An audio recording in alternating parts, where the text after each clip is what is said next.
बिस्मिल्लाहिर्रहमानिर्रहीम। बिस्मिल्लाहि तवक्कलतु अलल्लाहि ला हौला वला कुव्वता इल्ला बिल्लाहिल अलिय्यिल अज़ीम। डियर स्टूडेंट्स, अस्सलाम वालेकुम। स्टूडेंट्स, 10th क्लास मैथ में आज 3.1 में क्वेश्चन 7, 8 एंड 9 ये तीन क्वेश्चन मैं इंशाल्लाह इस लेक्चर में सॉल्व करूंगा। क्वेश्चन 7, 8 एंड 9 तीनों मैंने यहाँ लिखे हुए। 7 question is if 10 is added to each number of the ratio 4:13।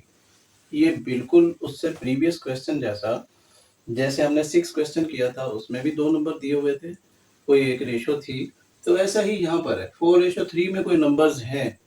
अब जब मैं नंबर इधर लेट करूंगा तो उसके साथ 4 और 13 साथ लिखूंगा। मैंने यही लिखा कि let the required numbers are 4x and 13x, because इनके दरमियान रेशो हमें मेंटेन रखनी है 4 एंड 13 की। तो अगर हम इन्हें इस तरह लिखें 4x ratio 13x, x is cancelled on both side, तो 4:13 यही नंबर आते हैं।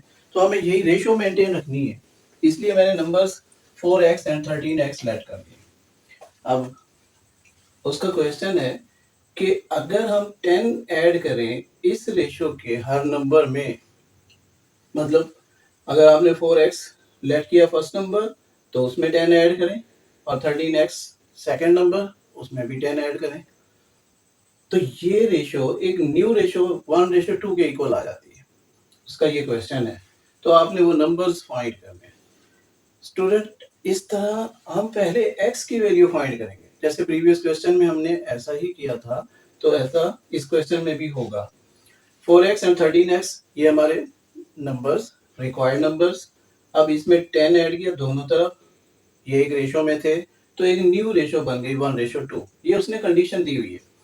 आप रेशो को फ्रैक्शन फॉर्म में लिख सकते हो, तो मैंने ऐसा ही किया, लेफ्ट साइड को भी फ्रैक्शन फॉर्म में और राइट साइड को भी फ्रैक्शन फॉर्म में क्रॉस मल्टीप्लाई किया। तो मेरे पास यहाँ पर 8x and plus 20 and 13x plus 10। x की वैल्यू यहाँ ज्यादा है, 13x है, इधर 8x है, 8 को इधर लाएंगे तो माइनस होगा, 13x माइनस 8x 5x, और इधर 10 फिर इधर आएगा माइनस होकर 20 माइनस 10 10। 5 पर दोनों तरफ डिवाइड करें तो x इक्वल टू x की वैल्यू हमें मिल गई। अब फर्स्ट नंबर जो कि हमने 4x लेट किया हुआ है, तो उसमें x की जगह 2 पुट करें, तो 4 into 2 8, so first number is 8। And next second number 13x, x की जगह अगेन 2 पुट करें, तो 13 into 2 26। ये हैं वो दो नंबर जो इस रेशियो में थे 4 एंड 13, और अगर इनमें 10 ऐड किया तो न्यू रेशियो 1 एंड रेशियो 2 बन गई। अब next, find the cost of 8 kg of mangoes if 5 kg of mangoes cost rupees 250। 5 kilo आम की कीमत अगर 250 रुपए है तो 8 किलो आम की कीमत बताएं। वेरी सिंपल, पहले मैंने इसे रेशियो फॉर्मेट में हल किया और उसके बाद फिर यूनिटरी मेथड से मैंने इसे सॉल्व किया। दोनों मेथड मैंने यहाँ पर लिख दिए। लेट कॉस्ट x, जो 8 kg मैंगोज की कॉस्ट है, तो मैंने उसे लेट कर लिया x। अब रेशियो में अगर आप लिखेंगे कॉस्ट, चूंकि हमने फाइंड करनी है कॉस्ट इन रुपीस पहले, वेट इन केजी सेकंड नंबर पे। अब लेट कर लिया एक्स कॉस्ट है, तो एक्स कॉस्ट कितने मैंगोज की है, 8 kg मैंगोज की, ये हमें मालूम करना है। और 5 kg मैंगोज की कॉस्ट गिवन है 250 रुपीज, तो मैंने अपनी अपनी जगह पर इनकी वैल्यूज पुट कर दी। रेशियो में आप अगर सवाल हल करेंगे तो हमारे पास एक डायरेक्ट प्रोपोर्शन और एक इनवर्स या इनडायरेक्ट प्रोपोर्शन, ये टॉपिक आएगा। डायरेक्ट प्रोपोर्शन या इनवर्स प्रोपोर्शन क्या होते हैं?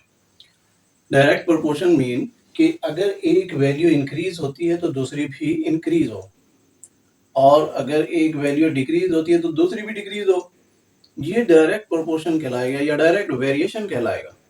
और अगर एक वैल्यू इंक्रीज होती है और दूसरी डिक्रीज होती है, अपोजिट है, या एक वैल्यू डिक्रीज होती है तो दूसरी इंक्रीज होती है, तो ऐसी प्रोपोर्शन को हम इनवर्स कहेंगे।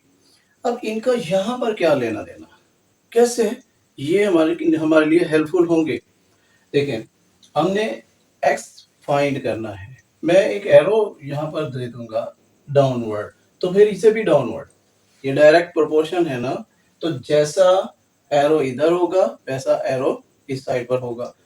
एरो आप अपवर्ड भी शो कर सकते हैं। अपवर्ड होगा तो इधर से भी अपवर्ड और इधर से भी अपवर्ड।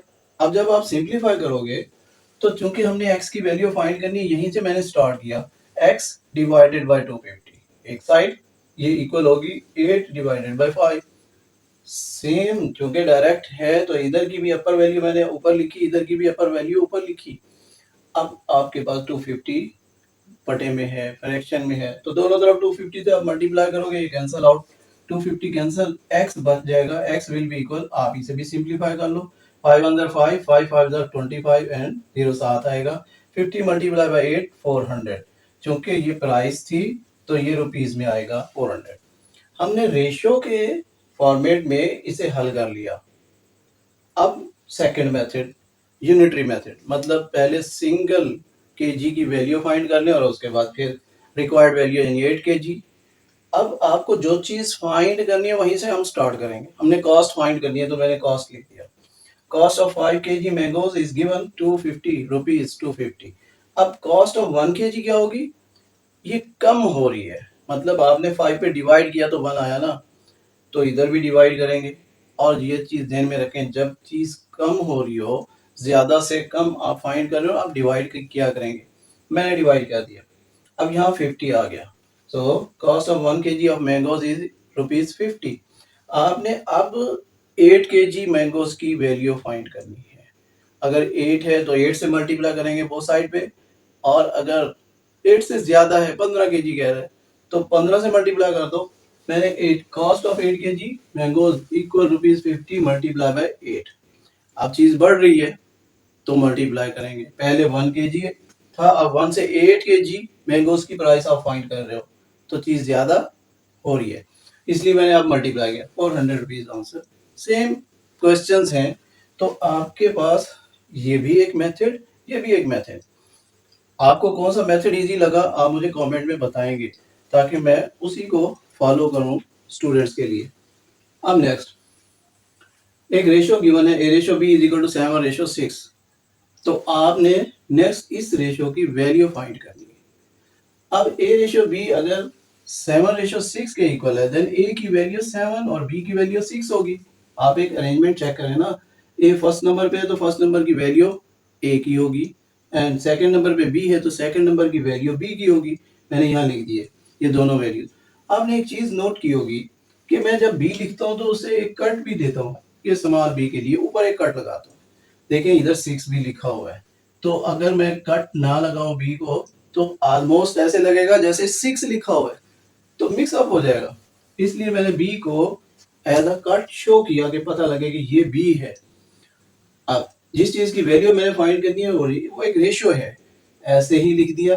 अब रेशियो को आप फ्रैक्शन में लिख सकते हो, मैंने फ्रैक्शन में चेंज कर दिया, तो a की जगह a की वैल्यू एंड b की जगह b की वैल्यूज पुट की, सिंप्लीफाई किया, आपके पास 51:7 आ गया।